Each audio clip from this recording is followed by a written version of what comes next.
Second जो हमारे पास base आती है क्लासिफिकेशन की, वो हमारे पास आ जाती है मोबाइल फेज़। जो हमारे पास मोबाइल फेज़ होती है, मोबाइल फेज़ या तो आपके पास होगी लिक्विड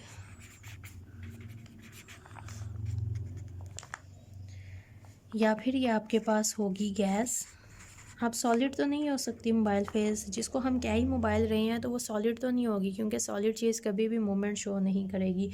और थर्ड हमारे पास आता है सुपर क्रिटिकल फ्लूइड।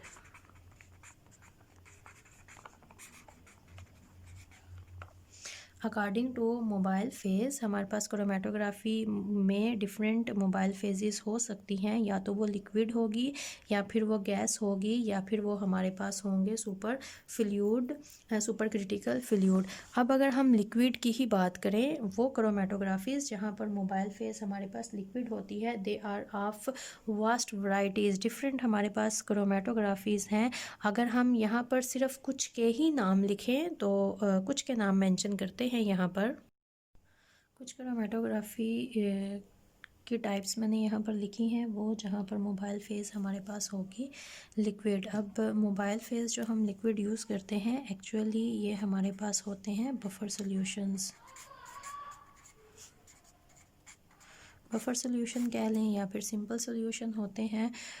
अब डिफरेंट टाइप्स लिखी हैं, ये वो सारी क्रोमेटोग्राफीज़ हैं। इसके अलावा और भी होती हैं, कुछ को यहाँ पर लिखा है, बहुत सी टाइप्स हैं, सबको कवर नहीं किया जा सकता।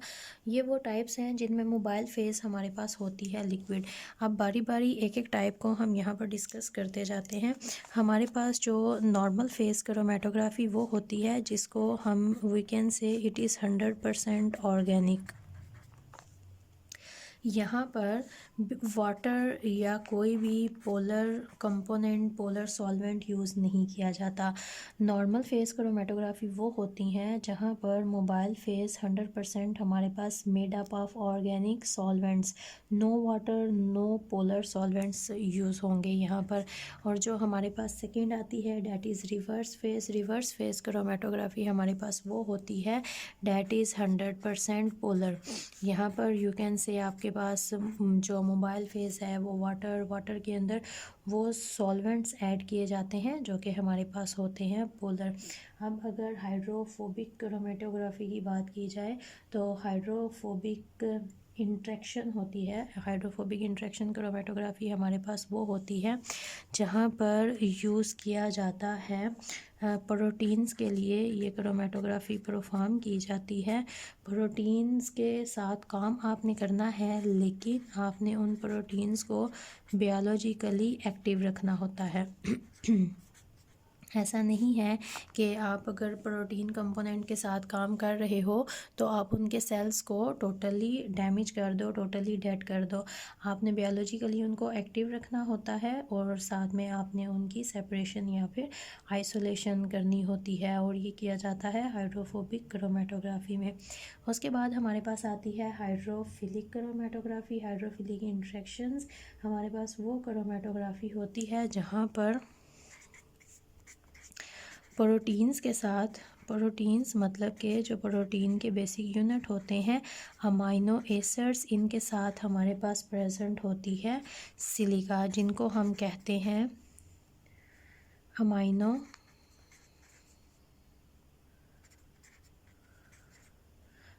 सिलिका।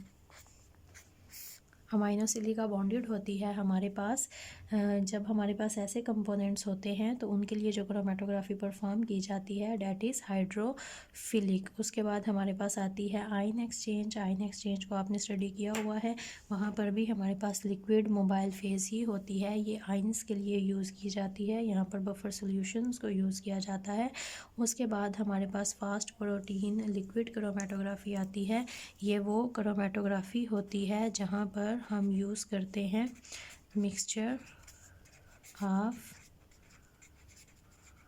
प्रोटीन्स। एक से ज़्यादा प्रोटीन प्रेजेंट होती हैं, हमारे पास मिक्सचर ऑफ प्रोटीन यूज़ किया जाता है। उसके बाद हमारे पास अफिनिटी क्रोमेटोग्राफी आती है। अफिनिटी क्रोमेटोग्राफी हमारे पास this is all about affinity, कौन कितनी अफिनिटी मोबाइल फेस के साथ और स्टेशनरी फेस के साथ यूज़ किया करता है, कितनी अफिनिटी रखता है। और यहाँ पर भी जो मोबाइल फेस यूज़ की जाती है that is liquid. This is your first type, that is liquid mobile face. Second हमारे पास होती है gas mobile face. Gas chromatography की अगर बात की जाए तो गैस क्रोमेटोग्राफी में या फिर गैस लिक्विड क्रोमेटोग्राफी में जो मोबाइल फेस यूज़ की जाती है उसको हम कहते हैं कि वहाँ पर हमारे पास मोबाइल फेस गैस है और ये गैस क्रोमेटोग्राफी में यूज़ किया जाता है। थर्ड हमारे पास आता है super critical fluid. Super critical fluid वो क्रोमेटोग्राफीज़ हैं या फिर वो हमारे पास मोबाइल फेज़ है जहाँ पर हम कार्बन डाइऑक्साइड को यूज़ करते हैं एज आ मोबाइल फेस। तो ये हमारे पास हो गए मोबाइल फेस। तीन तरह की हैं, लिक्विड है, गैस है और सुपर क्रिटिकल फ्लूइड है। गैस तो सिंपल हमारे पास गैस फॉर्म में है और वो गैस क्रोमेटोग्राफी में यूज़ किया जाता है। सुपर क्रिटिकल फ्लूइड जब मोबाइल फेस होगी कार्बन डाइऑक्साइड, और हमारे पास ये गैस की ही एक कह लें स्पेसिफिकेशन है। जब gas specifically carbon dioxide use की जाती है तो डैट इज़ नोन है super critical fluid mobile phase. और अगर लिक्विड की बात की जाए तो there is a vast variety of chromatographies जहाँ पर लिक्विड मोबाइल फेस होती है, जिनमें से कुछ को नॉर्मल फेस को that is totally about organic, reverse phase को that is totally about inorganic, polar, hydrophobic जहाँ पर प्रोटीन्स को यूज़ किया जाता है और उनको बायोलॉजिकली एक्टिव रखा जाता है। हाइड्रोफिलिक हमारे पास वो होती हैं जहाँ पर प्रोटीन के साथ सिलिका मोबाइल फेस के तौर पे यूज़ की जाती है। आयन एक्सचेंज में बफर सॉल्यूशंस यूज़ किए जाते हैं बिकॉज वहाँ पर आयंस हैं, तो किसी भी एक आयन की कंसनट्रेशन ज़्यादा होने से हमारे पास पीएच या तो हाई या फिर लो हो सकती है। तो फिर हम क्या करते हैं, वहाँ पर बफर सॉल्यूशन यूज़ करते हैं ताकि पीएच को मेंटेन किया जा सके। उसके बाद हमारे पास फास्ट प्रोटीन लिक्विड होती है जहाँ पर मिक्सचर ऑफ प्रोटीन्स को यूज़ किया जाता है। उसके अलावा हमारे पास आ जाती है अफिनिटी क्रोमेटोग्राफी। ये डिफरेंट टाइप्स हैं। उसके बाद हमारे पास थर्ड बेस आ जाती है डैट इज़ स्टेशनरी फेज़। अगर स्टेशनरी फेज़ की भी बात की जाए तो स्टेशनरी फेज़ हमारे पास होती हैं दो तरह की स्टेशनरी फेज़ होगी। स्टेशनरी फेज़ या तो हमारे पास होगी लिक्विड या फिर हमारे पास होगी सॉलिड। स्टेशनरी फेज़ हमारे पास कभी भी गैस नहीं होगी क्योंकि गैस को एक जगह पे फिक्स नहीं किया जा सकता, स्टेशन नहीं किया जा सकता, तो इसलिए हमारे पास स्टेशनरी फेज़ या तो लिक्विड होती है या फिर सॉलिड होती है। अब लिक्विड स्टेशनरी फेज़ की मैंने पहले भी बात की कि हमारे पास लिक्विड स्टेशनरी फेज़ जब भी होगी उसको हमेशा सपोर्ट करेगी कोई सी भी सॉलिड सरफेस, जैसे कि वो सॉलिड सरफेस। वो सॉलिड सरफेस आपके पास पेपर भी हो सकता है, वो आपके पास ग्लास प्लेट भी हो सकती है। या तो आपके पास पेपर होगा या फिर वो आपके पास होगी ग्लास प्लेट। लेकिन ग्लास प्लेट की यहाँ पर बात नहीं कर सकते आप उस सेंस में, क्योंकि ग्लास प्लेट के ऊपर आप लिक्विड को सपोर्ट नहीं करवा सकते। तो आपके पास पेपर होता है। पेपर की ये प्रॉपर्टी है कि वो क्या करता है, वो मॉइस्चर को इजीली अपनी सरफेस के ऊपर रख सकता है, मॉइस्चर पेपर के अंदर इजीली स्टे कर सकता है। तो इसलिए आपके पास जब भी लिक्विड स्टेशनरी फेज़ होगी उसको एक सॉलिड सरफेस जो कि हमेशा आपके पास पेपर होता है वो ही सपोर्ट करेगा। उसके बाद सॉलिड स्टेशनरी फेज़, बहुत सी ऐसी केसेस हैं जहाँ पर आपके पास सॉलिड आती है जो आपने स्टडी की हुई हैं, उसमें से अगर लिखें तो TLC आ जाती है। कॉलम में आप यूज़ करते हो, कॉलम में या तो सिलिका ली जाती है या फिर एलुमिना ली जाती है। एक कॉलम के अंदर इनकी स्लरी बना के ऐड की जाती है या फिर ऐड करने के बाद स्लरी बनाई जाती है। आपने इसके अलावा आयन एक्सचेंज को स्टडी किया हुआ है। आयन एक्सचेंज में भी आपके पास सॉलिड स्मॉल बीड्स होते हैं, उनके ऊपर ही आपके पास सॉलिड आयंस प्रेजेंट होते हैं जो कि एक्ट करते हैं एज अ स्टेशनरी फेज़। तो स्टेशनरी फेज़ आपके पास दो तरह की होंगी, या तो वो लिक्विड होगी या फिर वो सॉलिड होगी। अगर स्टेशनरी फेज़ आपके पास लिक्विड है तो कोई सॉलिड सरफेस जो कि हमेशा वेपर ही होता है इसको सपोर्ट करेगा। अगर स्टेशनरी फेज़ आपके पास सॉलिड है तो ये बहुत सी ऐसी क्रोमेटोग्राफीज़ होती हैं जहाँ पर स्टेशनरी फेज़ आपके पास सॉलिड होती है। TLC को आपने स्टडी किया है, कॉलम को आपने स्टडी किया हुआ है, आयन एक्सचेंज क्रोमेटोग्राफी को आपने स्टडी किया हुआ है। ये सारी की सारी आपके पास आ जाती हैं examples in which stationary phase is solid. और पेपर क्रोमेटोग्राफी आपके पास आ जाती है that chromatography in which stationary phase is liquid. उसके बाद आपके पास आ जाती है फोर्थ एंड लास्ट बेस जो कि है आपके पास क्रोमेटोग्राफिक बेड। अब क्रोमेटोग्राफिक बेड आपके पास क्या होते हैं, ये टर्म आपने मे भी पहली दफ़ा सुनी हो या फिर इससे पहले भी सुनी हो।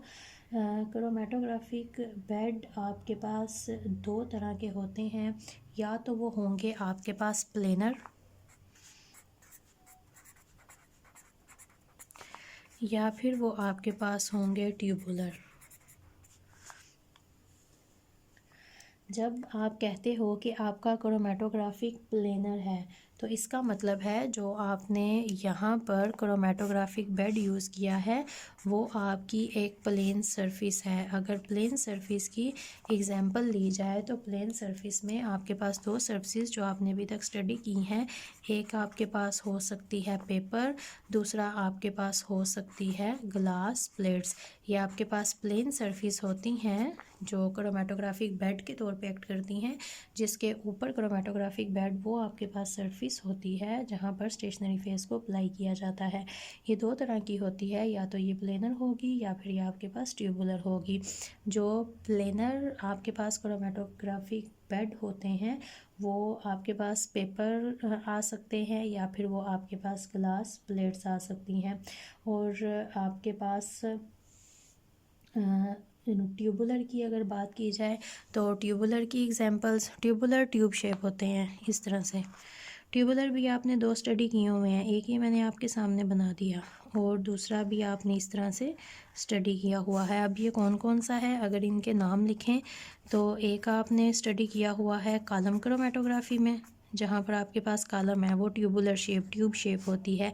सेकंड आपने आयन एक्सचेंज क्रोमेटोग्राफी को स्टडी किया है, वहाँ पर भी आपके पास इस तरह से एक ट्यूब शेप आती है जिसके अंदर सारे के सारे बीड्स प्रेजेंट होते हैं। और जो आपके पास ट्यूबुलर क्रोमेटोग्राफिक बेड्स होते हैं they are also further divided into two types. या तो ट्यूबुलर जो क्रोमेटोग्राफिक बेड्स होंगे या तो वो पैक्ड होंगे या फिर सिंपली वो आप कह सकते हो कि आपके पास होंगे ट्यूबुलर। अगर हम पैक्ड की बात करें तो ये जो आयन एक्सचेंज है ये आपके पास पैक्ड होते हैं। इसके अलावा अगर आपको याद हो तो जब आप कॉलम क्रोमेटोग्राफी का मेथड स्टडी करते हो तो वहाँ पर एक प्रॉपर आपके पास पॉइंट आता है that is packing of column. तो इसको भी हम करते हैं पैक क्योंकि ये बोथ साइड से ओपन होता है। नीचे यहाँ पर कॉटन बॉल रखा जाता है, फिर सैंड लेयर, फिर स्टेशनरी फेस की लेयर, तो इस तरह से इसकी प्रॉपर पैकिंग की जाती है। और आयन एक्सचेंज में भी यहाँ पर बीड्स ऐड किए जाते हैं, उनके ऊपर चार्जेस लगाए जाते हैं और फंक्शनल ग्रुप्स के पार्ट मतलब प्रॉपर एक पैकिंग की जाती है कॉलम की। या फिर आपके पास आ सकती है HPLC। या आपके पास वो सारी क्रोमेटोग्राफीज़ होती हैं जहाँ पर आपके पास जो क्रोमेटोग्राफिक बेड है, वो क्रोमेटोग्राफिक बेड मतलब वो सरफेस है जिसने स्टेशनरी फेस को सपोर्ट करना है, वो ट्यूबुलर होगी और उसकी पैकिंग आप खुद से करोगे, मतलब वो पैक ट्यूबुलर होगी। दूसरी उसके बाद आ जाती है ट्यूबुलर, सिंपल ट्यूबुलर जिसको हम कहते हैं। ये होती है इन गैस क्रोमेटोग्राफी। अगर आपके सिलेबस में हुआ तो इसको हम डिटेल में स्टडी करेंगे गैस क्रोमेटोग्राफी को, अगर आपके सिलेबस में नहीं हुआ तो फिर हम इसको डिटेल में स्टडी नहीं करेंगे। उसके अलावा हम कुछ क्रोमेटोग्राफीज़ की यहाँ पर टाइप लिखेंगे, जितनी मैक्सिमम हम यहाँ पर टाइप लिख सकते हैं क्रोमेटोग्राफी की उनको लिखेंगे, थोड़ा थोड़ा सा उनके बारे में डिस्कस कर लेंगे कौन कौन सी क्रोमेटोग्राफीज़ हैं और बेसिक इनके प्रिंसिपल्स क्या हैं या फिर क्यों इनको बेसिकली यूज़ किया जाता है। कुछ को हमने अभी पीछे लिखा है, उन्हीं को अगर दोबारा यहाँ पर स्टार्ट करें टोटल लिस्ट करना तो आपके पास सबसे पहले आ जाती है नॉर्मल फेस, फिर आपके पास आ जाती है रिवर्स फेस, इनको भी हमने डिस्कस किया। नॉर्मल फेज़ में मोबाइल फेज़ आपके पास 100% होगी ऑर्गेनिक, रिवर्स फेज़ में मोबाइल फेज़ 100% आपके पास होगी इनऑर्गेनिक। और इसके बाद नंबर 3 पे हमारे पास आ जाती हैं हाइड्रोफोबिक इंट्रैक्शंस। अब हाइड्रोफोबिक इंट्रैक्शंस इतना बड़ा नाम नहीं लिखा जाता, जहाँ पर भी आप इनको स्टडी करोगे ये इस तरह से हाइड्रोफोबिक इंट्रैक्शन नहीं लिखाएगा, बल्कि आपको ये इस तरह से लिखा नज़र आएगा HIC।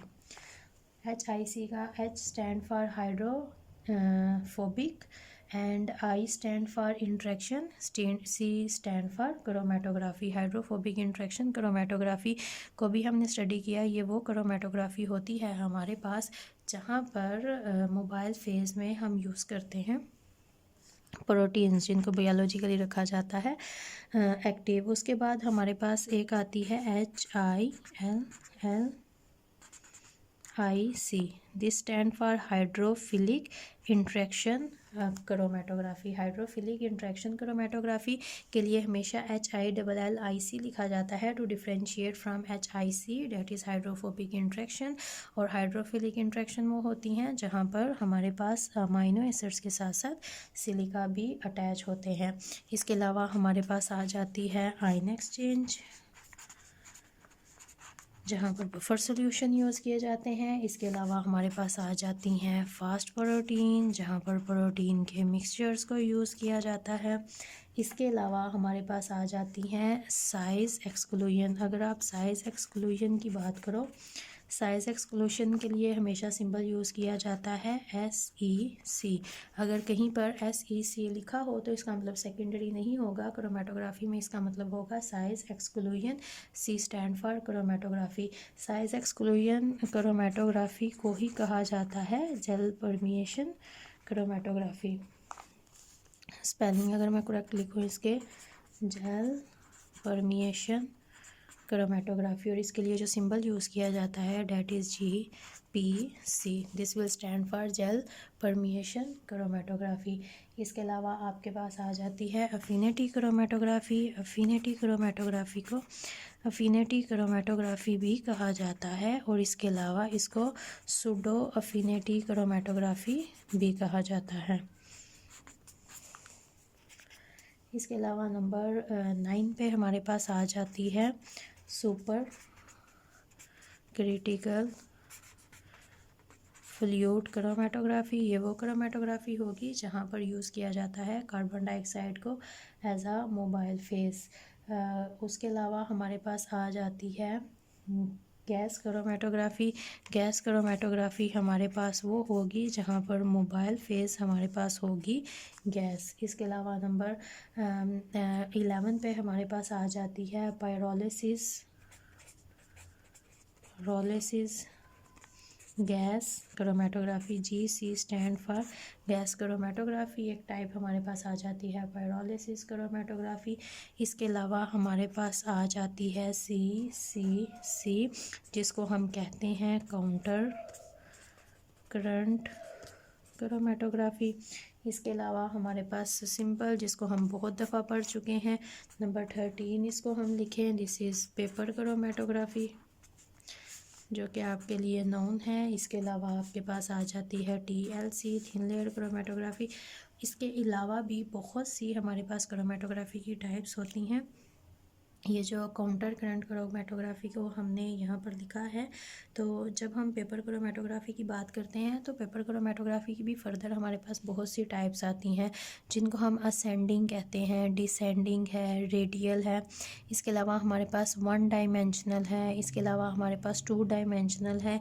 इसी तरह से हमारे पास काउंटर करंट क्रोमेटोग्राफी भी होती है। Counter current is according to flow और direction of mobile phase. Mobile phase के काउंटर करंट के अकॉर्डिंग को कहा जाता है काउंटर करंट क्रोमेटोग्राफी। कुछ क्रोमेटोग्राफीज़ के हमने नाम लिखे हैं, थोड़ा बहुत इनके बारे में डिस्कस किया है। ये सारी की सारी आपके पास आ जाती है क्लासिफिकेशन ऑफ क्रोमेटोग्राफी। अगर ओवरव्यू लें तो हमारे पास 4 बेसिस हैं जिनके अकॉर्डिंग हम क्रोमेटोग्राफी को करते हैं। बेस, प्रिंसिपल है, स्टेशनरी फेस है, मोबाइल फेस है और लास्ट में हमारे पास आते हैं क्रोमेटोग्राफिक बेड। प्रिंसिपल या मेथड के according chromatography are of 4 types. Adsorption है, partition, ion exchange and last one chromatography थी हमारे पास साइज एक्सक्लूजन क्रोमेटोग्राफी, जिनके प्रिंसिपल को हमने देखा according to mobile phase can be liquid, can be gas and can be super critical fluid and never B solid. इसके अलावा stationary phase can be liquid, can be solid and never be a gas. उसके अलावा हमारे पास chromatographic bed के according planar हमारे पास हो सकते हैं और ट्यूबुलर हो सकते हैं। ट्यूबुलर या तो सिंपल ट्यूबुलर ओपन होंगे या फिर हमारे पास पैक्ड होंगे। And this is all about classification of chromatography.